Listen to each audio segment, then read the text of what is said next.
예수님께서 안식 후 첫날에 제자들에게 나타나셨죠. 그리고 나서 실은 안식 후 여드레째 일주일 후에 다시 도마에게 나타나시는 것을 보게 되는데, 오늘 이 말씀은 그 사이에 예수님이 나타난 사건입니다. 그래서 순서적으로 얘기하면 이 엠마오로 가는 두 제자를 만나는 이 사건은 두 번째, 예수님의 부활 이후 두 번째 사건이라고 해도 틀리지 않을 것 같습니다. 자, 엠마오로 가는 이 찬양도 많죠. 엠마오 마을로 가는 두 제자, 그 절망과 그 찬송 아시죠? 이게 굉장히 오래된 찬양인데 아세요? 모르세요? 몰라요?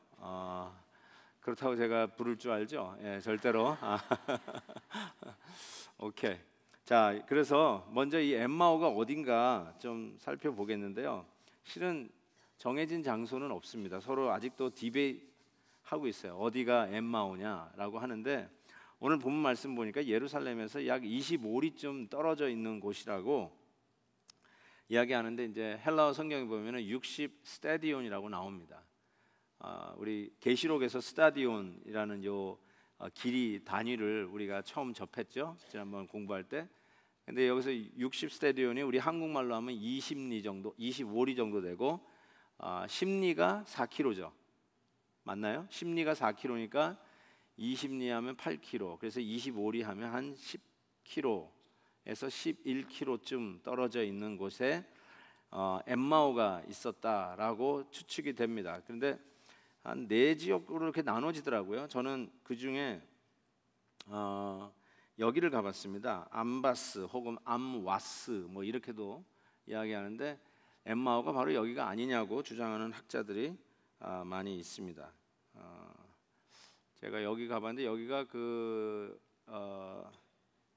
무슨 성당이냐면요, 니코폴리스 성당이 있어요. 여기에 가봤더니 그 교황도 왔다 갔다고 하는 그런 기념패, 기념 사인 이런 것들이 있더라고요. 그래서 여기를 엠마오였다라고 주장을 하는데, 실은 여기가 요빠 쪽, 그러니까 그 이스라엘의 수도가 어디죠? 예? 이스라엘 수도가 어디죠? 갑자기 생각이 안 나네. 텔라비 쪽으로 이렇게 가시다 보면 이 엠바스가 한 11km, 32km 정도 떨어져 있는 곳에 있습니다. 그러니까 성경에서 얘기하는 이 25리보다는 너무나, 그러니까 10km 정도 거리를 생각해야 되는데 너무 멀다, 이렇게 이야기를 합니다. 어쨌든 가장 유력한 엠마오 지역 중에 하나라고 일컬어지는 지역이고요. 또 한 곳은 칼로니에라고 하는데, 이 지역은 예루살렘에서 약 한 6km 정도 떨어진 곳에 있습니다. 그래서 6km 정도 떨어져 있으니까 지금 우리가 한 10km, 11km 얘기하니까 실은 성경에서 이야기하는 것의 거리가 반뿐이 안 돼요. 그렇죠? 그래서 이건 너무 가깝다, 이렇게 이야기를 하기도 하고요. 이 칼로니에는 성경 보니까 구약 성경에 여호수아 18장에 보니까 모사라고 하는 지역이 있더라고요. 그 모사라고 하는 지역이 바로 이 칼로니에라고 하는 곳인데, 로마 디도 장군이 유대인들의 그 무장으로 봉기했을 때 진압할 때 이곳에 군대를 두었다라고 합니다. 그때 이제 이 마을을 라틴어로 아마사라고 불렀는데, 이 아마사라고 하는 것이 발음이 좀 비슷하죠. 엠마오가 아니었는가, 이렇게 추측을 하기도 합니다. 또 한 곳은 아부고시라고 하는 곳인데, 이 원래 그 성경의 기럇 여아림이라고 하는 지역입니다. 이곳이. 그래서 이곳에 그 베네딕트 수도원이 이렇게 세워져 있는데요. 어쨌든 이곳도 여러 가지 지역 중에 한 후보 지역으로, 엠마오 지역으로. 그래서 되게 그 나중에 보니까 그 엠마오로 가는 두 제자하고 예수님이 떡을 떼잖아요. 즉 식사를 하는데 그 집 위 터에 저 성당이 지어졌다라고 이렇게 추측을 합니다. 또 한 군데 보시면요, 엘 쿠베이베라고 하는 지역인데요. 예루살렘에서 그리 멀지 않은 바로 이 지역에 이게 엠마오가 아닌가라고 이야기를 합니다. 이게 딱 보니까 예루살렘에서 한 정확하게 11km 떨어진 아주 작은 깡촌 시골 마을이라고 합니다. 그래서 십자군 시대 말기부터 순례자들이 이 엘 쿠베이를 찾아 순례를 시작했고 이곳을 엠마오 마을로 여겼다고 합니다. 제일 거리상 예루살렘에서 한 60 스타디온 25리쯤 되는 거리에 제일 부합한 곳이 이곳이 아니냐라고 생각했는데 이곳에 그 프란시스코 수도회가 운영하는 성당이 세워져 있습니다. 여기도 바로 그 글로바라고 하는 제자의 집이 여기 그 집터 위에 세워졌다라고 이렇게 이야기하는데 실은 어떤 증거도 없습니다. 그냥 다 자기들이 여기다 그러는데 실질적으로 어딘지는 아직 확실하지 않습니다. 어쩌면 이 네 군데 중에 하나일 수는 있다고 생각이 드는데 어쨌든 엠마오가 어디 있느냐 이것이 별로 그렇게 중요한 것 같지는 않아서요. 일단 넘어갑니다. 근데 이게 이제 이스라엘 이런 데 가보면은 여기가 진짜냐 아니냐 뭐 이런 얘기, 심지어는 예수님의 뭐 무덤, 예수님의 그 골고다 이것도 여기가 진짜냐 아니냐 이런 걸 막 디베이트 하는 사람도 있는데 예수님의 십자가 박힌 곳은 그거는 더 이상 디베이트이 없고요. 그 외의 지역들은 아직도 저렇게 여기가 진짜인가 아닌가 하는 곳들이 상당히 의외로 많습니다. 자, 그 엠마오로 가는 두 제자, 예수님이 죽은 줄 알고 엠마오로 가는 것이죠. 근데 예수님이 십자가 지던 그 상황은 여러분들 알다시피 이스라엘에게 있어서는 가장 큰 명절식에 일어났어요. 그게 어떤 명절에 그 일이 일어났죠? 예? 그렇죠. 유월절이죠. 그러니까 유월절에는 모든 그 가족들이 예루살렘으로 다 올라오게 되지 않습니까? 그래서 유월절을 지키고 그 다음에 다들 다 고향으로 내려가는 거를 우리가 상상을 해본다면 이 엠마오로 가는 두 제자도 그 12제자가 아니잖아요. 실은 12제자도 다들 자기 집으로 돌아갔잖아요. 그러니까 틀림없이 집으로 돌아가는 길이었을 거라는 것을 추측을 해봅니다. 근데 엠마오로 가는 두 제자인데 성경에 오늘 읽어보니까 한 사람의 이름만 밝혔어요. 글로바, 클레오파스라고 하는 사람인데 이 사람이 누굴까라는 생각을 해봅니다. 예수님의 제자인 것 같은데, 그래서 여러분 이 글로바라는 이름이 성경에 또 한 군데 나오는데 바로 요한복음 19장에 보면 십자가에서 그 예수님의 그 십자가 발 앞에 4명의 마리아가 있습니다. 하나는 당연히 예수님의 어머니 마리아가 있었고, 그 다음에 그 마리아의 시스터 이모 마리아가 있었고, 그 다음에 막달라 마리아가 있었죠. 그 다음에 네 번째 마리아가 누구냐면 바로 이 글로바의 부인 마리아가 그 옆에 있었습니다. 그래서 이 마리아 4명이 그 십자가 발 앞에서 십자가를 지켰는데 그 마리아의 남편이 아닐까라고 추측을 하기도 합니다. 그 다음에 혹은 초대 예루살렘 교회 감독 시몬의 아버지가 아니었을까라고 이야기하는 분이 참 많습니다. 혹은 주님의 삼촌이었다라고 이야기하는 분도 있는데 어쨌든 이것도 그냥 그 정도만 아시면 되겠어요. 어쨌든 글로바라는 이 인물이 뭐 이렇게 거론은 되지만 그러니까 정확하게 누군지 잘 모르지만 그러기 때문에 우리가 추측할 수 있는 것은 그리 별로 유명한 사람은 아니었다. 그러니까 성경에 다시 안 나오잖아요, 이 인물이. 그래서 별로 그렇게 유명한 사람은 아니었다. 그렇게 대단한 인물은 아니었다. 이렇게 교회적으로 이렇게 총애를 받고 이 교회를 이끌어가는 그런 큰 리더는 아니었다. 뭐 이렇게 정도는 상상해 볼 수 있을 것 같습니다. 그런데 왜 그 다음 이 글로바라는 사람의 이름은 밝혔는데 같이 따라가는 또 한 사람의 제자는 밝히지 않았을까? 또 다른 제자의 이름은 뭘까? 좀 궁금하지 않습니까? 여러분 누굴 것 같아요? 여러분 한번 추측해 보실래요? 누구일 것 같습니까? 글로바하고 같이 가는 제자, 성경이 이렇게 불공평할 수 있습니까? 왜 둘이 가는데 왜 한 사람은 이름을 밝히고 한 사람은 이름을 안 밝힙니까? 이거 딱 시험 들기 딱 좋은 상황 아니에요? 이 교회 같으면 이거 당연히 시험 들 건데 누굴 것 같아요? 첫째로 시험이 안 들 것 같으니까 안 적었다. 그럼 누굴까요? 에? 아내라고 그랬어요. 아내. 글로바의 아내. 자, 보세요. 굉장히 what an insight. 자, 보세요. 이게 아마 티피컬한 엠마오로 가는 두 제자의 그림을 그린 성화입니다. 이거 여러 군데 이발소에도 붙어 있고 제가 많이 이렇게 붙어 있는데 여러분 많이 보셨죠? 이거 저기 보면은 아내가 있나요? 아내 여자 같기도 하네요. 지금 보니까 이 그림이 이게 제대로. 자, 그러면 다른 그림을 볼게요. 네. 저기 보면은 분명히 두 남자를 그렸습니다. 그렇죠? 네, 아까 그 그림이고요. 오케이. 그 다음에 또 하나의 사진 한번 보여드릴게요.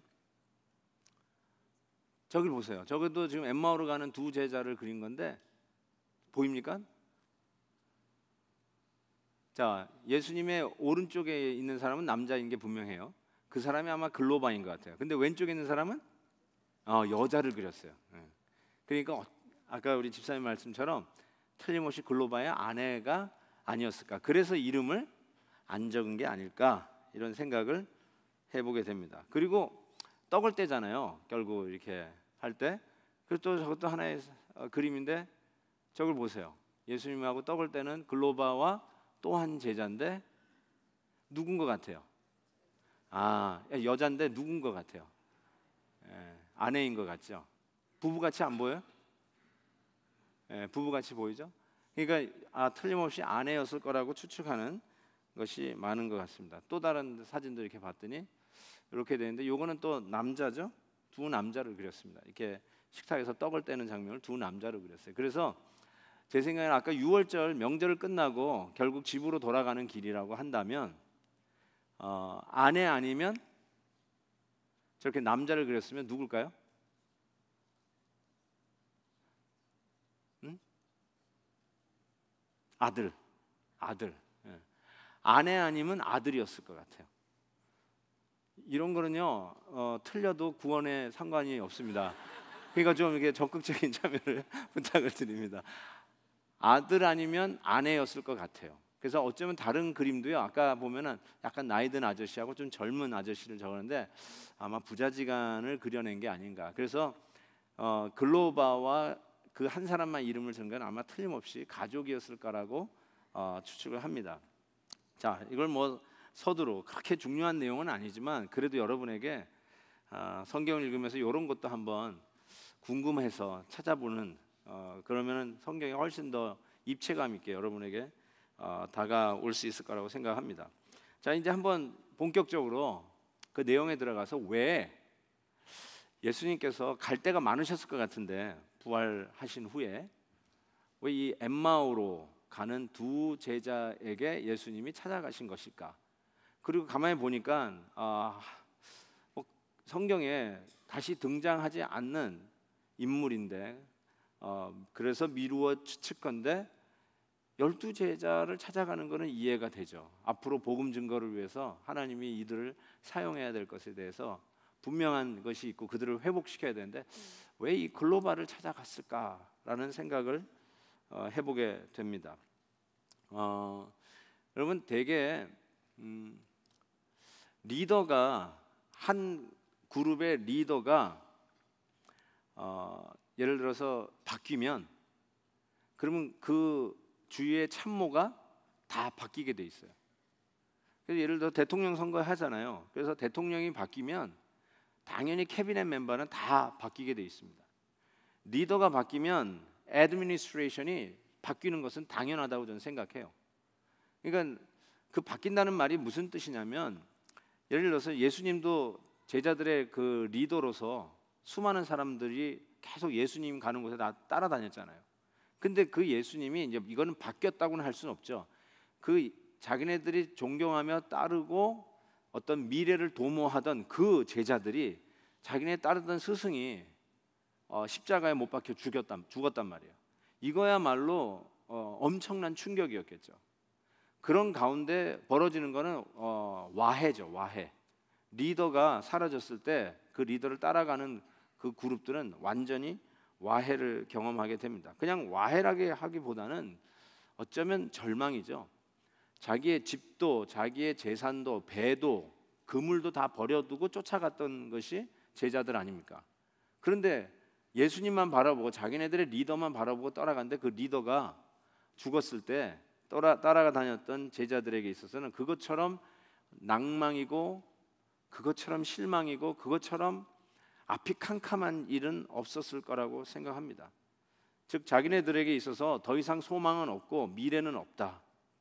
여태까지는 그래도 그분을 믿고 기대하는 마음으로 쫓아다니는데 더 이상 쫓아다닐 어떤 목표도 없고 삶의 그 모티베이션을 일으킬 만한 어떤 동기부여도 없고 정말 이 엠마오로 가는 두 제자의 뒷모습을 사진으로 아니면 그림으로 그린다면 어깨가 축 늘어져 가지고 인생 다 산 사람처럼 더 이상 내일이 없는 사람처럼 이제 나는 어떻게 살아야 하나 하고 방황하고 있는 절망 속에 있는 두 사람의 모습을 그려낼 것 같습니다. 바로 그러한 자예요.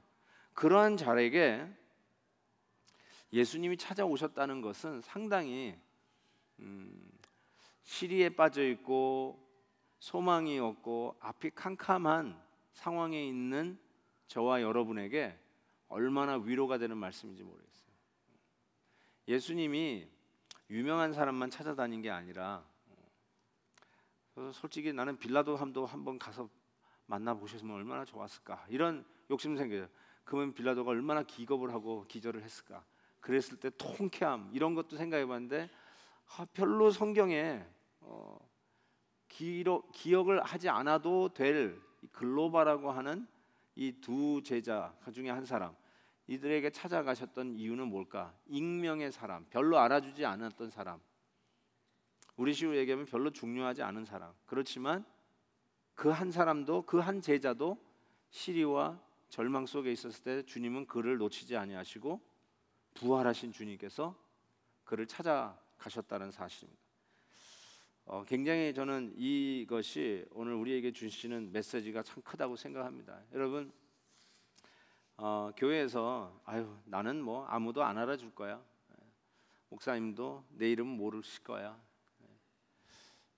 누가 나를 알아줘? 그런 분이 있을지 모르겠어요. 그래도 여러분 기억하셔야 될 게 있는데 내 주위에 있는 사람은 나를 못 알아줘도 내가 힘들고 어려운 지금 앞이 캄캄한 절망 속에 있는 나에게 부활의 주님은 넉넉히 찾아오실 수 있는 사랑과 여유가 있으시다는 사실. 힘내세요. 주님이 이 엠마오로 가는 두 제자를 찾아오신 것처럼 여러분을 오늘도 찾아와서 힘 주실 것을 믿습니다. 또 한 가지 한번 생각해 볼까요? 오늘 본문 말씀 중에 이런 말씀이 있어요. 이제 엠마오로 가는 두 제자와 예수님께서 이렇게 대화를 나누잖아요. 그러다가 미련하고 선지자들의 말한 모든 것을 뭐라고 그래야 되죠? 마음에 더디 믿는 자들이여 이렇게 얘기했습니다. 그 대화가 여러분 가면서 얼마나 시리에 빠졌을까. 힘들다. 완전히 닭쪽동게 지붕 쳐다보는 격이 됐겠네.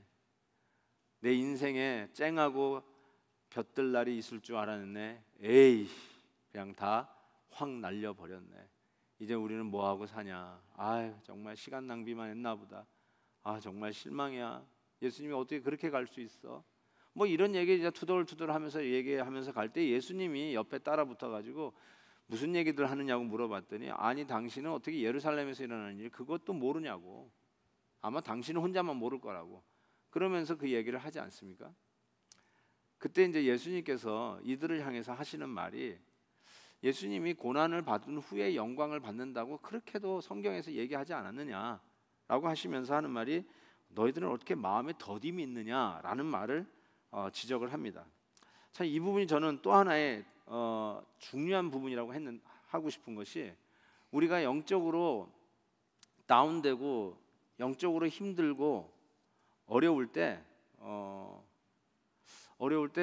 그래도 주님께서 우리에게 오셔서 위로하시고 격려하시고 다시 일으켜 주시는 것이 분명함에도 불구하고, 저 마음에 더디 믿는 자들이 하면서 그 믿음에 대해서, 더디 믿는 거에 대해서 지적하시고 다시 일으키시기 위한 계획을 갖고 계신다는 사실을 깨닫게 됩니다. 그냥 밑도 끝도 없이 힘내가 아니라 나를 힘들게 하고 나를 어렵게 하는 것을 분명하게 고치고 수정하고 다시 일으켜 주신다는 사실입니다.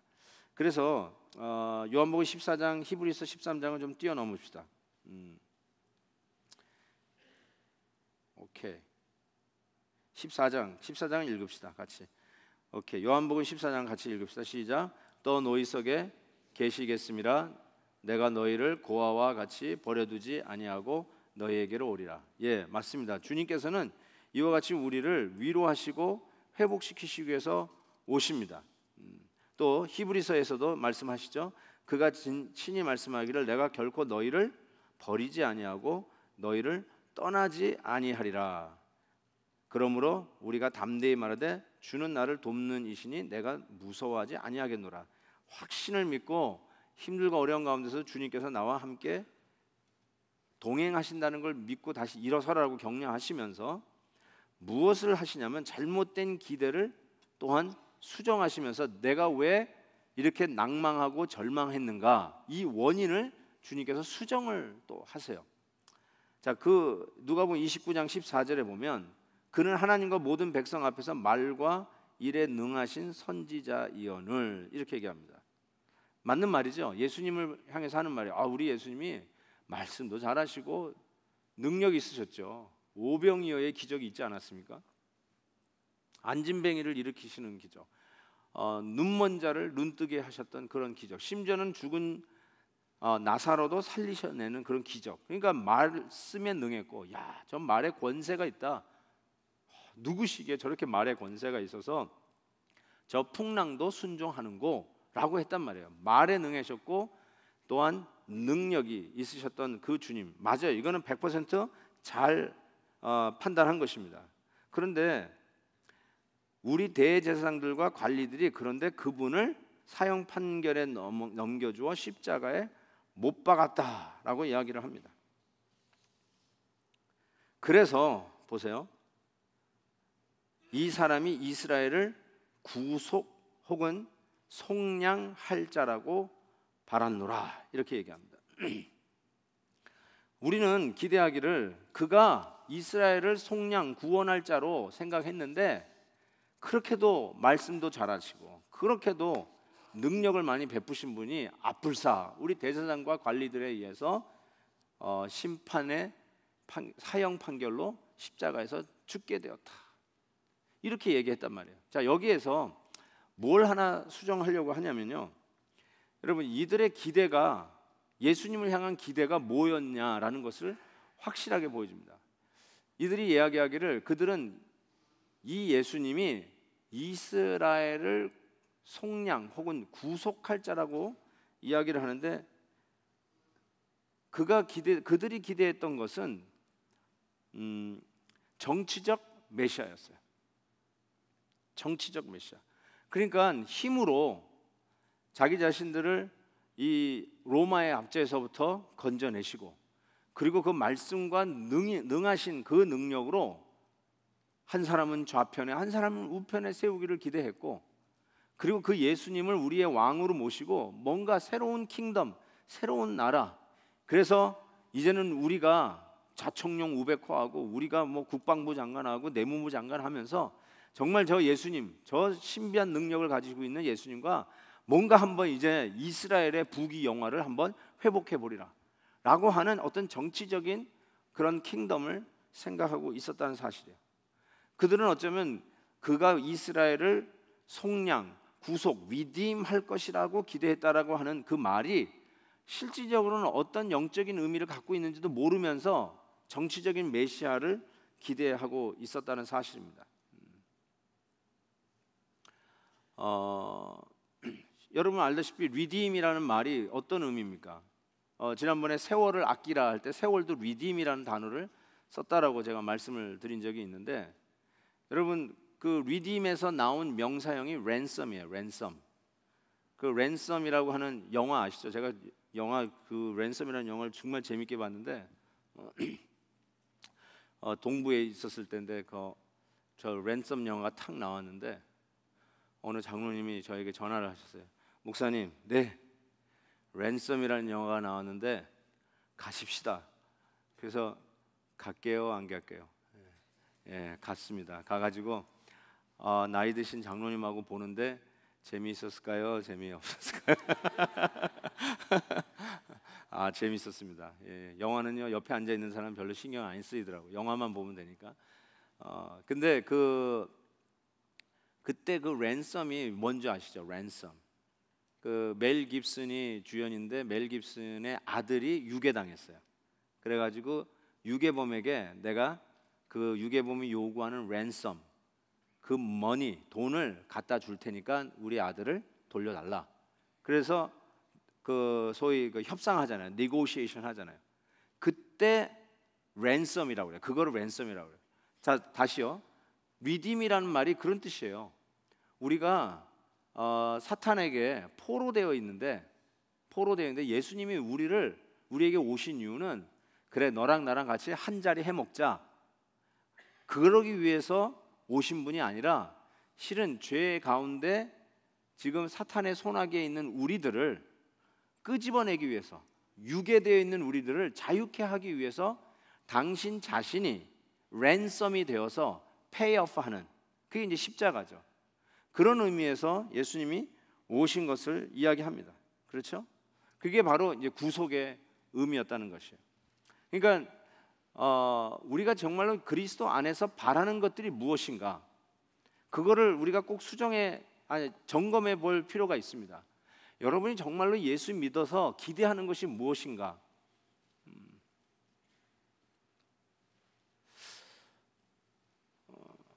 내가 예수 잘 믿어서 남은 평생 건강하게 지내는 것이다. 내가 예수 잘 믿어서 내 이 사업 한번 이 미국 땅에서 제대로 한번 일으켜 보는 것이다. 내가 한번 예수 잘 믿어서 보란 듯이 떵떵거리고 한번 사는 것이다. 만약에 우리의 기대하는 바가 그런 거라면 우리는 분명히 엠마오로 가는 이 두 제자와 같이 틀림없이 시리에 빠지고 낭망에 빠지고 절망에 빠질 가능성이 큽니다. 그냥 이유 없이 절망에 빠지는 것이 아니라 우리가 잘못 생각하고 있는 것, 잘못 기대하고 있는 것, 그리스도 안에서 우리의 바라는 것이 잘못된 바램, 그런 것들 때문에 실은 우리가 깊은 나락에 빠지게 된다는 것이죠. 예수님께서 그걸 지적하시는 것 같아요. 그래서 그 잘못된 시각, 잘못된 기대, 잘못된 신학, 이것을 수정하시기 위해서 이 엠마오로 가는 두 제자에게 찾아오셨다라는 생각을 해봅니다. 정말 우리가 이 나라를 생각해 볼 때 우리 미국도 그렇고 한국도 그렇고 지금 요즘 대법원에 올라와 있는 결혼의 정의, 동성연애, 이것을 가지고 우리가 계속 좀 기도 좀 하자, 이 나라를 위해서 기도하자라고 지금 많이 이야기를 하고 있는데요. 이게 왜 우리 기독교인들에게 중요한 이슈가 되냐면, 만약에 이것이 결혼이라는 그 정의가 전통적인 정의가 아니라 지금 이 게이 라이트 무브먼트에서 이야기하는 대로 이것이 정치적인 입김을 받아서 그렇게 정의가 되면 그거에 대한 의미가 뭐냐면 우리 기독교인 같은 우리 동성 연애가 아니라 전통적인 결혼관을 믿고 있는 우리와 같은 사람들이 쉽게 얘기해서 그 법에 의해서 핍박을 받게 된다는 거예요.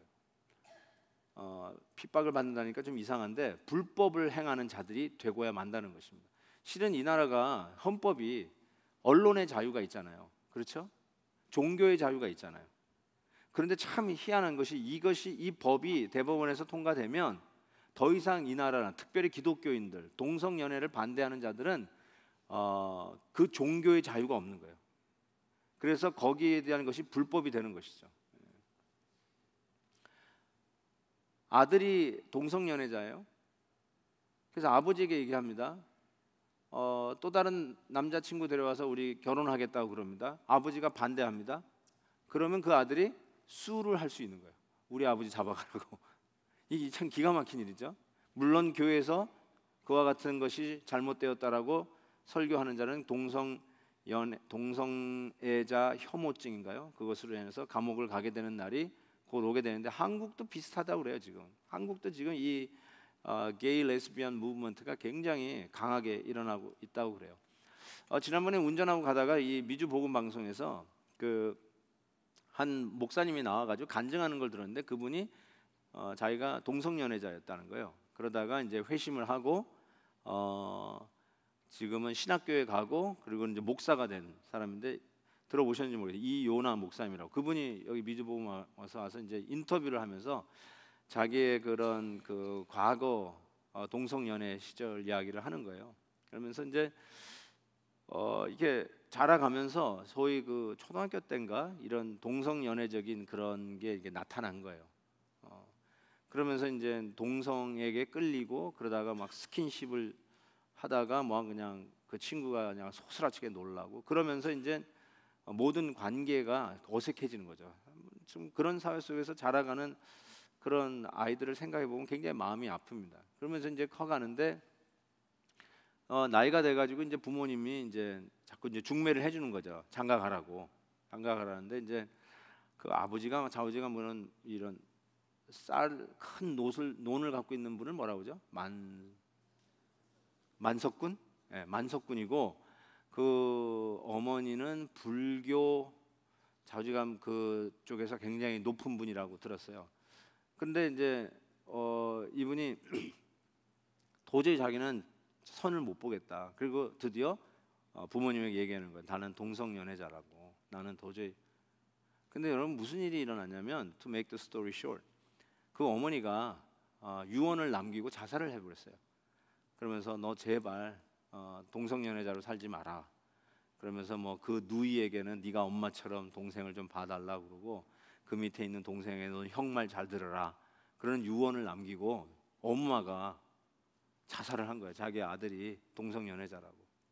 너무너무 충격을 받고, 정말 이 엠마오로 가는 두 제자처럼 앞이 캄캄한 인생을 하루하루 살아가는데, 나는 왜 이렇게 저주받은 인생일까? 나는 왜 이렇게 태어났을까? 나는 왜 이 모양일까? 뭐 이러고 있는데,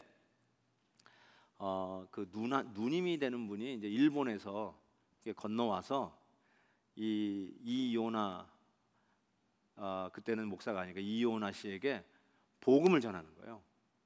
복음을 전하면서 막 무슨 말인지 하나도 처음 들어오는데, 친구 하나 소개해 줄 사람이 있다고 그랬더니, 친구 이름이 뭐냐고 그랬더니 예수라고. 그러면서 그 예수에 대해서 소개를 하면서 이런 얘기가 딱 그에게 꽂혔대요. 당신은 다시 살 수 있고 생명을 얻을 수 있다, 이렇게 하면서 전도를 했다. 근데 이게 버쩍 그 다시 살 수 있고 생명을 얻을 수 있다라는 말이 이게 딱 꽂혀가지고, 자기가 그렇게도 어머니 따라가지고 절에 가고 막 그 많은 그 강의를 들었어도 이런 얘기가 한 번도 귀에 들린 적이 없는데, 갑자기 일본에서 날라온 누님이 자꾸 부담을 줘가지고 너한테 꼭 예수님을 소개하라고 그래가지고 자기가 일부러 비행기 타고 와가지고 이걸 전해준다고 하면서 복음을 전했는데, 거기서 예수를 믿게 된 거예요. 그래서 예수를 영접한 거예요. 근데 예수를 영접하고 나니까 그 안에서 정말로 새 사람이 태어난 거예요. 이전 것은 지나갔으니 보라 새 것이 되었도다. 누구든지 그리스도 안에 있으면 새로운 피조물이라는 것을 그 복음 안에서 이분이 확실하게 체험한 거예요. 그래서 거기서 은혜를 받고 이분이 신학교를 가고 목사가 되고, 지금은 이걸 가지고 굉장히 많이 이제 동성연애자들과 아주 열심히 지금 싸우고 있다라고 그럽니다.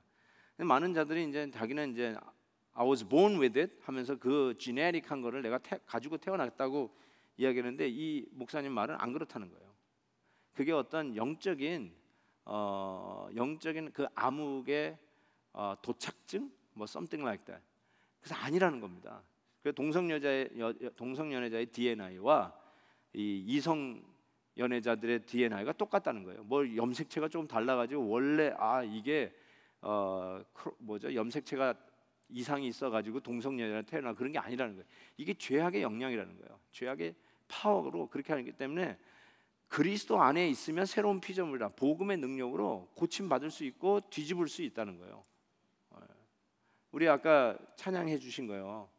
약할 때 강함 되시네. 그거 동성연애자가 만든 찬양인 거 아세요?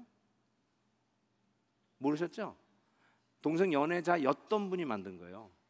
그러다가 그분이 본어겐 하고 그 다음에 이성과 결혼해가지고 애를 5명이나 낳고 그리고 만든 게 약할 때 강함 되시네. 그 찬송 만든 거예요. 예수 어린 양. 그래서 그분도 그래요. 자기는 원래 그렇게 태어나서 그렇게 가는 줄 알았는데 아니라는 거예요. 복음 안에서 정말로 새로운 피조물로 거듭난다는 것이죠. 그러니까 다시요, 여러분, 왜 예수님께서 우리에게 오셨나? 정치적인 메시아가 되기 위해서 오신 분이 아니라 정말로 이와 같이 죄악 안에서 신음하고 있고, 신음하는 정도가 아니라 이제는 그것이 당당하고 그것이 정치적으로 해서 그것이 심지어는 옳다, 아니 하나의 얼터너티브다.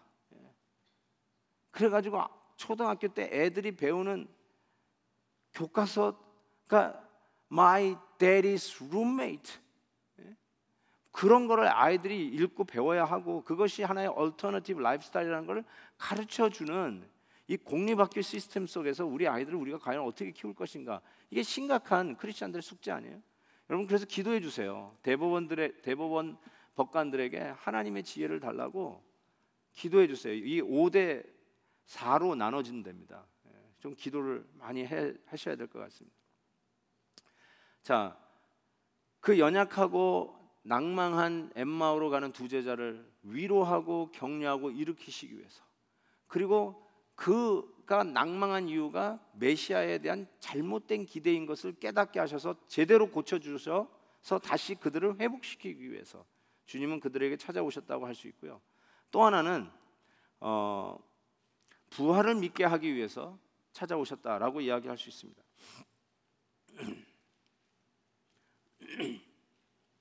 21절 후반절 보면요, 이미 막달라 마리아가 빈 무덤을 본 거를 보고 받았어요. 보고 받았는데 그거를 믿지 아니하고 지금 엠마오로 가고 있다는 사실을 지금 이 본문은 가르쳐주고 있습니다. 그러니까 역시 이 글로바 엠마오로 가는 두 제자 역시 무덤이 비어져 있었다라는 이 사실 앞에서 예수님의 부활을 조금 더 기대하지 않았어요. 그래서 이 부활을 믿게 하기 위해서 마치 도마에게 나타나셨던 주님이, 야, 네 손을 좀 넣어봐라, 여기 창자국에 넣어봐라, 이 못자국에 좀 넣어봐라.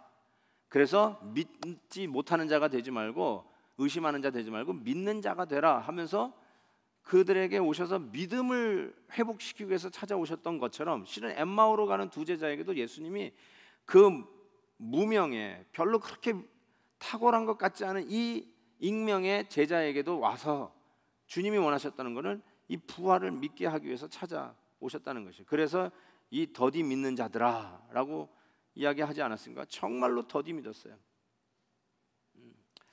부활을 믿게 하기 위해서. 여러분, 부활을 우리가 어떻게 믿습니까? 죽은 자가 살아나는 것을 본 적이 있습니까? 그래서 가끔 우리가 너무 기독교는 너무 초월적인 거를 너무 무리해서 강요해서 믿음을 우리에게 막 주입하려고 한다라고 하는 비판을 받습니다. 그래서 주일학교 교육도 우리 애들에게 너무 주입하지 마라. 예수님이 부활하셨다라고 이런 식으로 하지 말고 이렇게 아이들에게 디스커션을 하게 해라. 정말 디스커션에서 부활하는 사람이 살아날 수 있는 가능성이 있냐 없냐, 뭐 이런 식으로 좀 디스커션을 좀 해야지, 무조건 주입하고 강요하면 그거는 종교적 폭력이다, 뭐 이렇게 아주 좀 지성의 티를 내면서 막 얘기하는데, 그러면서 기독교가 부활을 믿는 이 믿음을 강요하는 것, 이거는 영어로는 leap of faith라고 그러죠. 너무 무리한 요구를 하는 것 같다. 제가 이 학교를 거론해서 미안한데요. 제가 신학교 다닐 때 제가 다니는 신학교하고 라이벌이 되는 신학교가 하나 있었어요. 그 신학교는 뉴저지에 있었고 저희 신학교는 필라델피아에 있었는데 그러니까 저희 신학교가 그 뉴저지에 있는 신학교에서부터 너무 이게 좀 리버럴해지니까 나온 신학교예요. 나온 신학교인데 거기에 석자 교수님이 계셨어요. 그 뉴저지에 있는 신학교에 석자 교수님. 근데 한국인으로서 석자 교수예요. 아주 유명한 신학교에 석자 교수로 계셨는데 이렇게 부활절 되면은 이 연합해서 이렇게 새벽 예배 많이 드리잖아요. 여기서도 이렇게 보니까 부활절 때 지역 교회들이 새벽에 모여서 이렇게 연합 예배를 드리는데 동부도 그랬습니다. 근데 그분이 워낙 유명한 교수님이시니까 지역 필라델피아 지역 연합 부활절 새벽 예배 때 그분이 초대를 받았어요. 강사로. 오케이? 그리고 나서 그러니까 부활절 새벽 예배 때 설교가 예수님 부활하셨다는 설교를 했어요. 할렐루야 아멘 했는데 끝나고 이제 필라델피아 교협에 속해 있는 목사님들하고 또 강사 목사님하고 이제 같이 식사를 하는데 그분이 아주 청천벽력 같은 소리를 했어요. 솔직히 부활절이라 우리 성도들에게 덕스럽게 얘기한다고 예수님이 부활했다고 했지. 솔직히 누가 부활을 믿습니까? 그래가지고 완전히 거기에 모였던 목사님들이 다 뒤잡아진 거예요. 아니 그 유명한 신학교의 석자 교수님께서 이런 말을 하다니 깜짝 놀랐죠. 근데 나중에 안 건데요. 제가 그분의 자녀가 암으로 죽었어요. 근데 그 투병 과정 속에 이분이 하나님 앞에 철저하게 무릎을 꿇고 부활의 예수님을 믿습니다 고백을 했어요.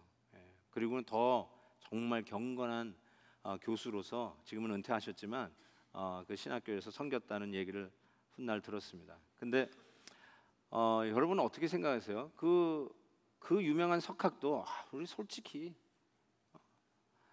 우리 그냥 덕스럽게 부활을 믿습니다 하는 거지 누가 믿습니까? 역시 여러분도 그러는 거 아니에요? 혹시? 예? 부활 주일날 예배드리고 아멘 하고는 저 밥 먹으러 식당 가가지고 솔직히 누가 믿어요? 그거 믿어? 안 믿어? 이러는 거 아니에요 혹시? 예?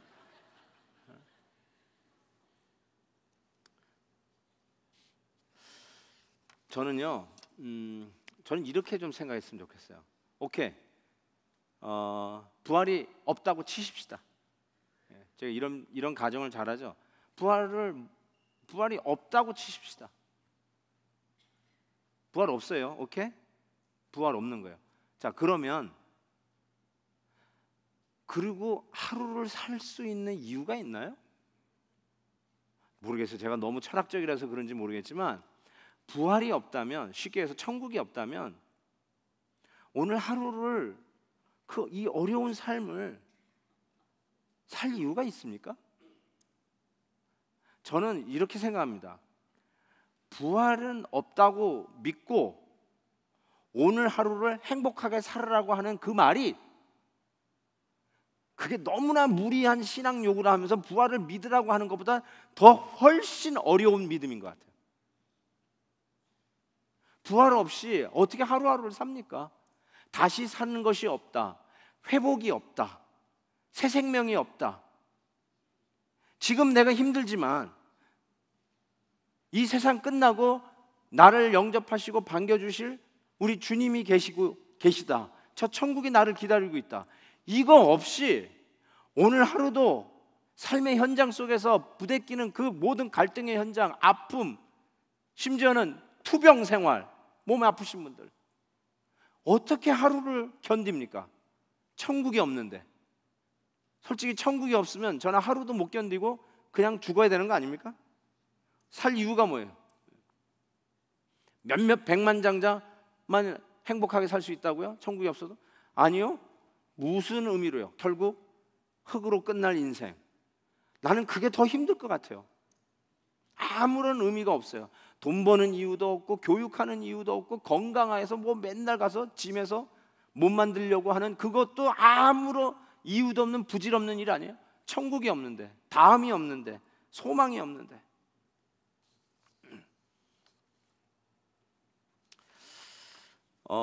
한 정신과 의사가요 정신병자들에 대해서 이렇게 전부 다 통계를 좀 내봤는데, 이 정신병자들에게 가지고 있는 아주 모든 정신병자들이 가지고 있는 공통점이 있다는 거예요.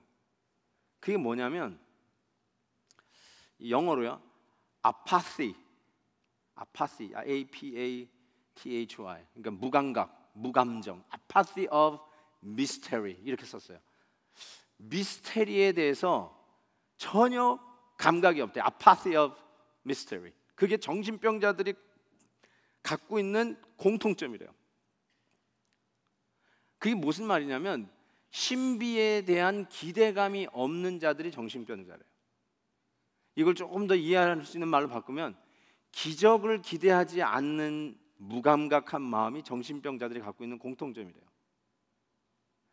새 것을 기대하지 않고 변화할 수 있다는 것을 기대하지 않고 더 좋아질 수 있다고라는 소망이 없고 그냥 죽을 것도 없고 살 것도 없고 I have nothing to live for, I have nothing to die for. 그냥 눈 뜨니까 사는 거, 그냥 배고프니까 집어넣고 배 안 고프면 안 먹고 내일에 대한 아무런 기대도 없고 사람과의 관계에 대한 신선한 기대가 없고 내가 다시 로맨스를 찾을 수 있을 것인가에 대한 기대도 없고 아내와의 첫사랑에 대한 회복에 대한 기대도 없고 그냥 사는 거지 뭐. 부부가 다 그런 거지 뭐.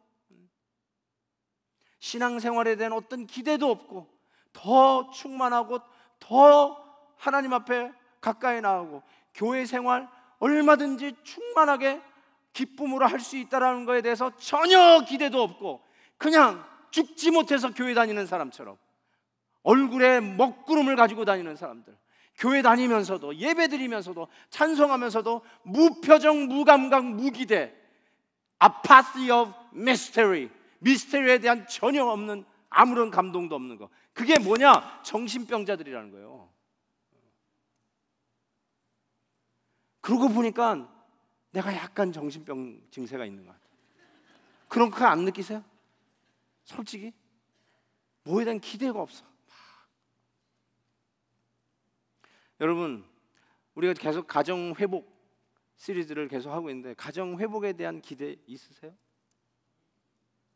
우리 지난주 자녀 교육에 대해서 얘기했는데 아휴 한숨만 나오지 거기에 대한 기대를 정말 갖고 하나님 앞에 무릎 꿇으세요? 교회 생활 한번 상처받았다고 한번 열심히 해보려고 하다가 그냥 말도 안 되는 비판 한번 받았다고 에이씨 하고 또 던져버리고 그리고 이제부터 나 안 해. 다 무슨 초월한 것처럼 보이지만 That's apathy of mystery. 정신병자들 증세예요. 아무런 새 것에 대한 기대가 없는 마음, 무감각, 무기대, 거기에 대한 어떤 동기부여도 없는 마음. 그 신앙생활도 그냥 건성건성, 아무런 열정과 뜨거움과 사랑과 애정이 없는 삶. 참 이것이 너무나 참 심각한 상황 아닙니까? 부활, 주님께서 우리에게 부활을 가르쳐 주시려고 하기 위해서 오셨다는 것은 말도 안 되는 거 믿게 하기 위해서가 아니라 실은 하루하루의 삶 속에 의미와 생동감과 기대와 참 가슴 벅참과 사랑과 우리의 부족했던 것들을 다시 채우는 그 소망을 우리에게 채우시기 위해서 오셨다는 사실을 기억하셔야 됩니다. 자, 어떻게 이걸 채우시는가? 구체적인 방법을 보겠습니다. 결국 이 믿음을 우리에게 회복하시는 길인데 첫 번째, 구속사적 성경 해석입니다. 말이 좀 거창해서 그렇지 그게 무슨 뜻이냐면 누가복음 27장 오늘 24장 27절을 보면 예수님이 지금 이 엠마오로 간 두 제자에게 하시는 말이에요. 이에 모세와 모든 선지자의 글로 시작하여 모든 성경에 쓴 바 뭐예요? 자기에 관한 것을 자세히 설명하시니. 자기는 누구예요? 예수님이시죠. 모세는 모세 오경입니다. 모든 선지자는 선지서를 얘기합니다. 소선지서, 대선지서. 그러니까 이걸 쉽게 얘기하면 모든 구약 성경을 다 의미합니다. 그렇죠? 창세기에서부터 말라기까지라는 의미입니다. 그 안에 있는 시가서, 잠언, 욥기 다 포함. 그래서 모세에서부터 시작해서 모든 선지자의 글이 누구에 관한 글이라고요? 예수 그리스도 당신에 관한 글인 것을 자세히 설명하셨다. 이거를 구속사적 성경 해석이라고 합니다. 구속사적이라는 말은 예수 그리스도께서 십자가에 달리신 이유가 우리를 속량, 구속, 리딤 하시기 위해서 오셨다는 사실 아니에요. 그것이 어디에 있느냐? 모세, 오경, 창세기부터 시작해서 선지서 끝까지 다 바로 그 이야기를 하고 있다라고 예수님께서 성경을 풀어 헤치고 계시는 거예요. 그러면서 그 26절에서는 그리스도가 이런 고난을 받고 자기 영광에 들어가야 될 것이 아니냐라고 얘기하면서 바로 성경을 풀어 이 엠마오로 가는 두 제자에게 가르치고 계시다는 사실이에요. 여러분, 제 설교에 항상 십자가가 나온다고 성도님들이 이제 제 설교에 대해서 뭐라고 어프리시에이트를 하더라고요. 목사님 설교에는 항상 십자가 나와서 좋습니다. 근데 십자가가 일부러 나오는 게 아니라요, 저는 저걸 신학교 때 선생님한테 배우면서 제가 약속을 했어요. 교수님, 제가 목회를 하면은 제 모든 설교에는 저거대로 하겠습니다. 즉 성경이 있는 가운데 예수 그리스도에 대한 것이니까 그리스도를 꼭 전하겠습니다. 그래서 복음 중심, 십자가 중심의 설교를 꼭 하겠습니다. 그래서 설교가 십자가가 나오는 거예요. 당신에 관한 이야기니까 예수님 얘기가 나와야죠. 창세기를 읽어도 예수님 얘기가 나와야 되고, 에스겔서를 읽어도 예수님 얘기가 나와야 되고, 말라기를 읽어도 예수님 얘기가 나와야죠. 그렇죠? 왜냐하면 예수님이 그랬잖아요. 당신에 관한 얘기라고. 그러니까 구속사적인 성경 해석. 제가 왜 이거를 제가 계속 하는지, 제가 왜 이게 제 설교 철학이 되었는지 좀 이따 더 말씀드릴게요. 그 다음에 또 하나는요, 성만찬이라고 할 수 있어요. 왜냐하면 보세요, 30절 보세요. 그들과 함께 음식 잡수실 때에 떡을 가지사 축사하시고 떼어 그들에게 주시니. 그냥 밥 먹었다가 아니라 이거는 틀림없이 예수님께서 최후의 만찬했던 그 모습을 다시 시작하는 모습입니다. 그리고 떡을 딱 떼어 주실 때 어떤 일이 생기냐면 그들의 뭐예요? 눈이 밝아져 그인 줄 알아보더니, 눈이 밝아졌어요. 드디어 눈이 떴어요. 이때까지는 예수님인 줄 몰랐어요.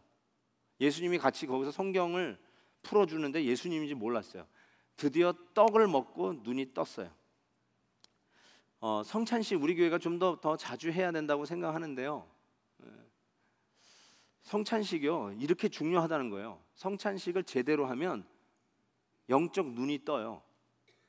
그냥 의식이 아니에요, 여러분. 그냥 예배 시간도 비좁적이 짧은데 이것까지 낑겨 하느라고 참 귀찮다라고 자꾸 생각하는 것처럼 이 신성 모독적 사고 방식이 아닐 수가 없어요. 그렇게 생각하면 예수님의 살과 예수님의 보혈을 상징하는 이 성만찬은 우리들이 눈을 뜨게 하는, 영적 눈을 뜨게 하는 grace of God, grace, means of grace, 은혜의 방편이라고 그러나요? means of grace. 너무너무나 중요해요. 그러니까 실은 말씀은 안 보인다고 할 수 있지만 성찬은 보이잖아요. 그러니까 visible gospel, 보이는 복음이 바로 이 성만찬이라고 할 수 있을 것입니다. 그래서 우리가 이 떡을 떼는 것은 꼭 오병이어의 역사를 생각나게 해요. 그리고 떡을 뗀 후에 그들에게 보이지 않은 예수님이 휙 사라져 버렸어요. 뿅 사라졌어요. 이게 기적같이 휙 사라져 버렸어요. 이건 어떤 생각이 나냐면 꼭 빌립 집사가 생각이 나요. 에디오피아 내시에게 복음 전하고 휙 사라졌잖아요. 기억나세요? 제 설교 휙휙 다 까먹구나. 다 까먹으셨어요. 설사하셨죠? 또 휙휙. 자 보세요. 그러니까 그때 그 복음의 역사가 리마인딩 되는 일들인 것이 딱 떠올라요. 이 말씀을 통해서 우리가 항상 깨닫는 것이, 여러분, 하나님의 말씀을 우리가 그리스도 안에서, 십자가 안에서 이 말씀이 이해되기 시작하면 어떤 일이 벌어지냐면 눈이 확 떠요. 이 눈은, 성경 보는 눈이 확 떠요. 성경을요, 솔직히 신학을 안 해도 성경을 계속 읽으시면 성경의 맥이 쫙 이렇게 보이게 돼요. 요즘 뭐 성경 맥을 잡는다 이런 바이블 스터디도 있고, 성경이 읽어지네 이런 책도 있고, 또 뭐 바이블 서베이 같은 것도 있고, 그래서 이게 맥을 잡는 특별 고안된 성경 공부도 있지만, 실은요 그렇게 특별히 공부를 안 하셔도요, 성경을 꾸준히 계속 읽으시는 분은 성경의 맥이 쫙 뚫려요. 창세기서부터 계시록까지 쫙 뚫려요. 어떻게 뚫리는 줄 아세요? 전부 다 예수 그리스도에 관한 이야기로 쫙 뚫려요. 성경은 66권이고 신약, 구약으로 나눠져 있지만 성경은 한 권이에요. 그거 아세요? 모르셨군요. 성경은 66권으로 되어 있고 신구약 둘로 나눠져 있지만 실제적으로 한 권이에요. Which means 성경은 하나로 쫙 통일되어 있어요. 구속사적으로 통일되어 있어요. 예수 그리스도의 복음으로 철철 넘쳐요. 예수 그리스도의 이야기로 처음부터 끝까지 맥을 이어가요. 어디로도 흐트러지지 않아요. 그렇기 때문에 1500년 기간 동안에 수십 명의 인간 저자로 의해서 쓰여진 이 성경책이 합쳐봤는데 꼭 한 사람이 한 시대에 동시대에 쫙 써내려간 책보다도 더 탁월하게 통일성을 가지고 예수 그리스도의 구속사적인 맥락을 가지고 쓰여져 있다는 이 사실, 여기에 눈이 뜨면요, 성경 속에서 예수 그리스도가 막 튀어나오고 십자가가 튀어나오고 복음이 철철 넘치는 성경을 읽기 시작하면요, 눈이 밝아지고 그 다음에 나오는 게 뭐겠습니까, 여러분? 그들이 서로 말하되 우리에게 말씀하시고 우리에게 성경을 풀어주실 때 우리 속에 마음이 어떻다고요? 뜨겁지 아니하더냐. 뜨겁지 아니하냐. 여러분, 새로운 눈이 열리는 거예요. 신앙은 새로운 눈이 열리는 게 신앙이에요. 우리가 이렇게 그냥 살다가 보는데 이게 사는 게 이게 전부가 아니구나. 예수 그리스도 안에서 내가 거듭나고 속량, 구속을 받으면 새로운 관이 열리는 거예요. 새로운 세계가 열리는 거예요. Whole new world opens up. 이게 눈이 뜨는 거예요. 몰랐어요. 안 보였어요. 그런데 확 눈이 뜨이는 거예요. 제가 그림을 모르잖아요. 원래 그림을 모르는데 제 친구 목사님이, 친구라기보다는 좀 선배 목사님이죠. 선배 목사님이, 이분이 그림을 너무 좋아해요. 그래가지고 만나면 박물관 데려가요. 그러면서 이 그림은 이렇게 봐야 된다. 그러면서 어떤 거는 가까이 가서 보라고 그러고, 어떤 건 좀 약간 멀리 가서 보라고 그러고, 어떤 거는 약간 각도 있게 보라고 그러고. 헷갈려 죽겠네.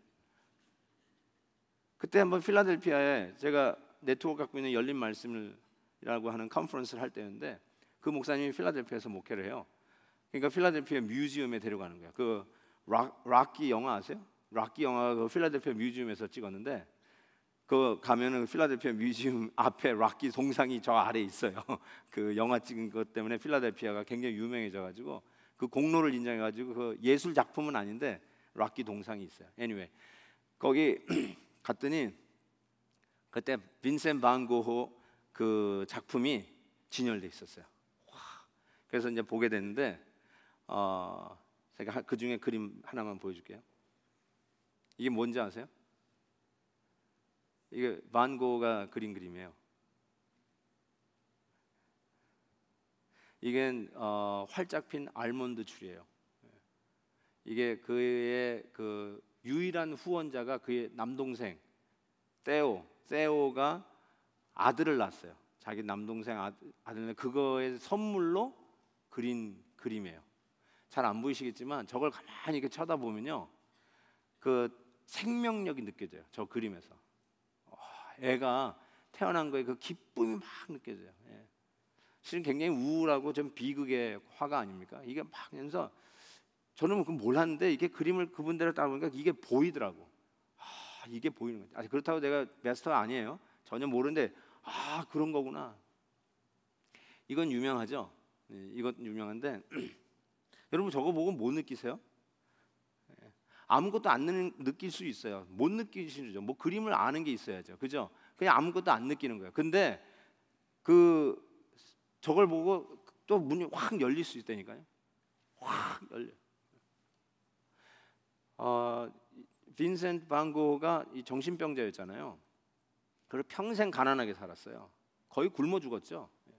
뭐 자기 귀도 자르고 아주 그냥 희한한 행동도 하고.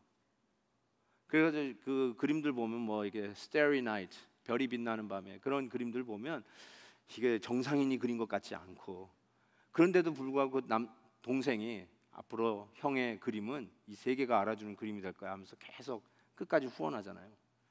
근데 결국은 참 비극으로 자살하고 가버렸지만, 저는 저 그림을 이렇게 보면요,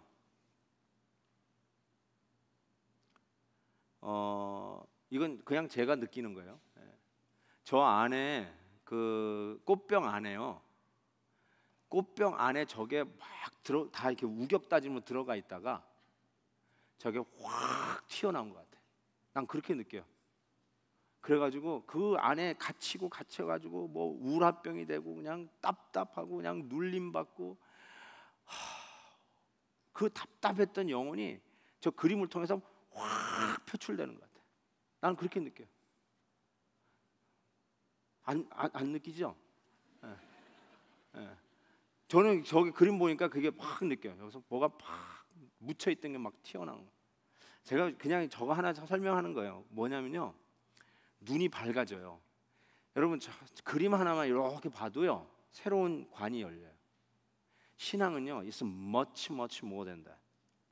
눈이 밝아지고요, 뭐가 뜨거워져요? 마음이 뜨거워져요.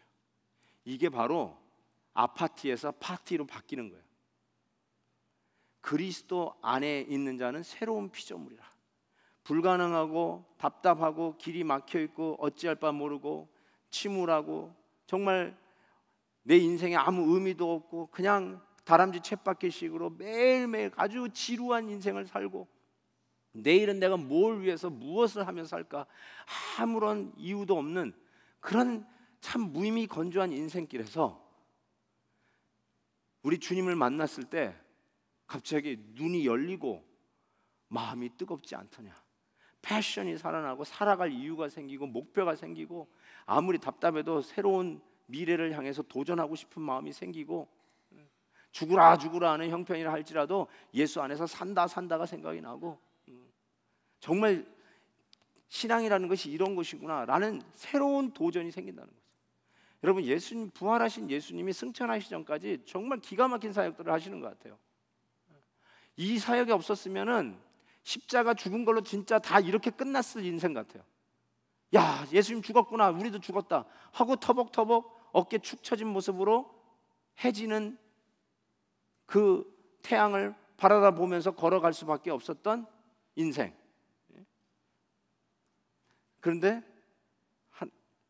이 성경에 예수 그리스도의 복음으로 넘치는 이 구속사적인 성경 해석, 즉 여기에 대한 지식적, 인식적 깨달음을 통해서 갑자기 눈이 확 열리더니 이제는 살아가야 할 소망과 살 이유가 생기고, 내 인생의 목적이 생기고, 내일 아침 일어나야 할 이유가 생기고, 그리고 여태까지 기대하지 못했던 것에 대한 새로운 기대, 다시 우리 가족이 회복될 수 있는 것에 대한 기대, 우리 자녀들에 대한 기대, 내 남편에 대한 기대, 내 아내에 대한 기대, 이런 기대들이 다시 막 회복이 되고, 더 나아가서 이제는 교회에 대한 긍정적 기대, 나를 한번 실망시켰던 성도 이제 딱 잘라보고 관계도 안 했는데 다시 으쌰으쌰 하면서 손 붙잡고 주님의 나라를 건설하기 위해서 마음을 합칠 수 있는 것에 대한 신선한 기대, 인간적 기대가 아니라 하나님의 은혜를 받은 자로서의 기대, 바로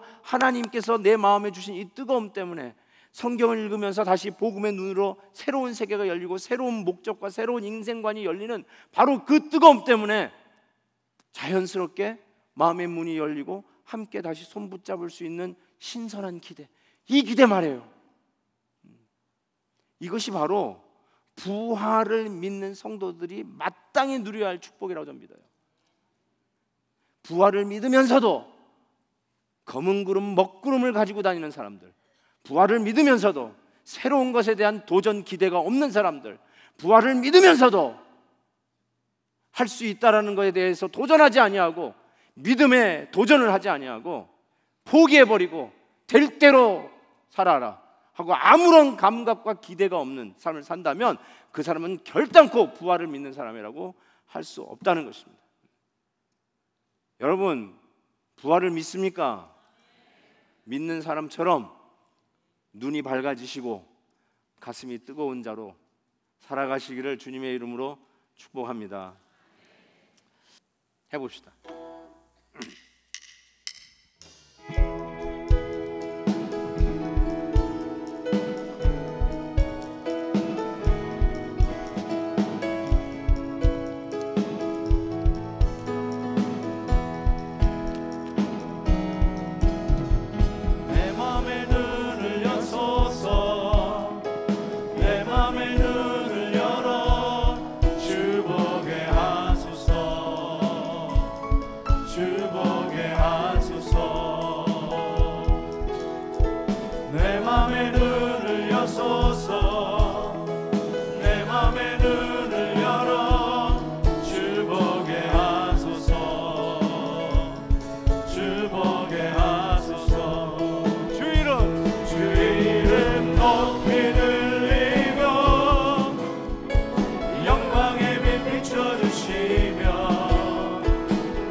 같이 일어나셔서 내 맘에 눈을 여소서. 박수 치면서 내 맘의 눈을 열어 주 보게 하소서.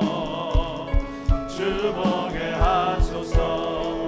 내 맘의 눈을 여소서. 내 맘의 눈을 여소서. 내 맘의 눈을 열어 주 보게 하소서. 아멘. 주 보게 하소서. 주 이름 높이 들며 주 이름 높이 들리고 영광의 빛 비춰주시며 광는 넘치길 보기 원하네.